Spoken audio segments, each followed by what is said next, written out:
मंडळी, महाराष्ट्राच्या राजकारणात पुन्हा एकदा उलथापालथ होताना दिसत आहे आणि महाराष्ट्राच्या राजकारणामध्ये आता वेगवेगळ्या मोठी राजकीय घडामोडीच नव्हे तर राजकीय भूकंपाला सुरुवात झाली असं म्हणावं लागेल।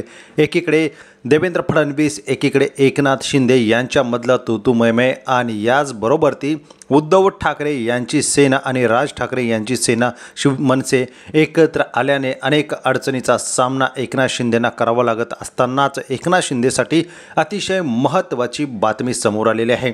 मंडळी, पुन्हा एकदा राज्याचे या ठिकाणी राजकीय गणित बदलण्याची सुरुवात झाल्याची बातमी समोर येऊ लागलेली आहे।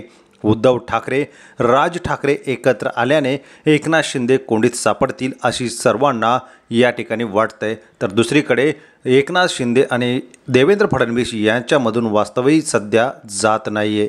जनतेच्या मनातील मुख्यमंत्री कोण? तर जनतेच्या मनातील मुख्यमंत्री एकनाथ शिंदे। एकनाथ शिंदे यांच्याचमुळे सरकार आले, एकनाथ शिंदे यांच्याचमुळे भारतीय जनता पक्षाला सत्तेचा मावा चाखायला मिळाला आणि इतकंच नव्हे तर एकनाथ शिंदे यांनी हे बंड उठाव केलं, त्याचमुळे या ठिकाणी केंद्रात देखील सत्ता आल्याची जोरदार घोषणाबाजी आणि जोरदार या ठिकाणी बॅटिंग एकनाथ शिंदे यांच्या सहकार्याने केल्यामुळे सर्वांच्या भुवया उंचावलेल्या आहेत। एकीकडे उद्धव ठाकरेंना सोडचिठ्ठी दिल्यानंतर संपूर्ण पक्ष ताब्यात एकनाथ शिंदेच्या देण्याचं काम भारतीय जनता पक्षाच्या कृपाशीर्वादाने झाल्याचं भारतीय जनता पक्षाचं म्हणणं आहे।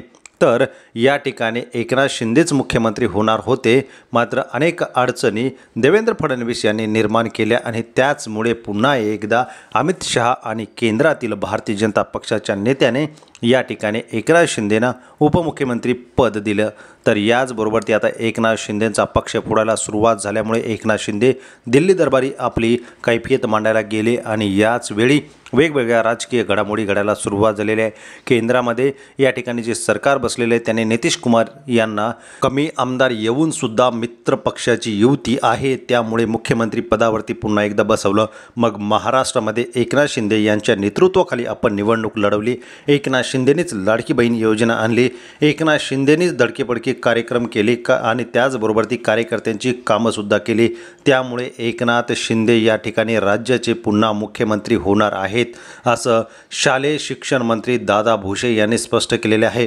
मंडळी, त्यांनी एका भाषणामध्ये आपल्या कार्यकर्त्यांना, जनतेला संबोधित करताना म्हटलं की या ठिकाणी आजही जनतेच्या मनातील मुख्यमंत्री कोण असेल तर ते एकनाथभाई शिंदे आहेत आणि हेच एकनाथभाई शिंदे आता लवकरच राज्याचे मुख्यमंत्री होणार आहेत। यावरून अनेक तर्कवितर्क लावले जात आहेत, नवे राजकीय गणित पाहिले जात आहेत। या ठिकाणी असं म्हटलं जात आहे की या ठिकाणी भारतीय जनता पक्षाचे नेतृत्व त्याचबरोबर ती सर्व काही ते जाणार देवेंद्र फडणवीस यांच्याकडे आणि एकनाथ शिंदे लवकरच भारतीय जनता पक्षामध्ये पक्षप्रवेश त्यांना करावा लागणार आहे। धनुष्यबाणाचा निकाल हा काही या महिन्यावरती येऊन ठेपलेला असतानाच अशा राजकीय घडामोडी आणि वक्तव्याशी बघता या ठिकाणी राजकीय गणित आणि राजकीय चर्चा वेगवेगळ्या होऊ लागलेल्या आहेत। काही राजकीय तज्ज्ञाच्या मते एकनाथ शिंदे लवकरच भाजपवाशी होतील, त्यांना पक्ष विलीन करावाच लागेल, त्यानंतरच या गोष्टी घडणार आहेत। तर दुसरीकडे भाजपवाशी झाल्यानंतर त्यांना आपसुकच भारतीय जनता पक्षाचंच काम करावं लागेल आणि भारतीय जनता पक्षाचंच मुख्यमंत्री म्हणून या ठिकाणी कार्य बघावं लागेल। त्याचबरोबर ती पुन्हा एकदा धनुष्यबाण चिन्ह आणि शिवसेना नाव हे गोठवलं जाऊ शकतं असं राजकीय तज्ज्ञाचं मत आहे। त्यामुळे एकनाथ शिंदेंना विलनीकरण केल्याशिवाय पर्याय नाही आणि त्यानंतरच ते राज्याचे नवे मुख्यमंत्री होऊ शकतात। आपल्याला याबाबत काय वाटतं कमेंट करा, चॅनलला सबस्क्राईब करा। जय महाराष्ट्र, धन्यवाद।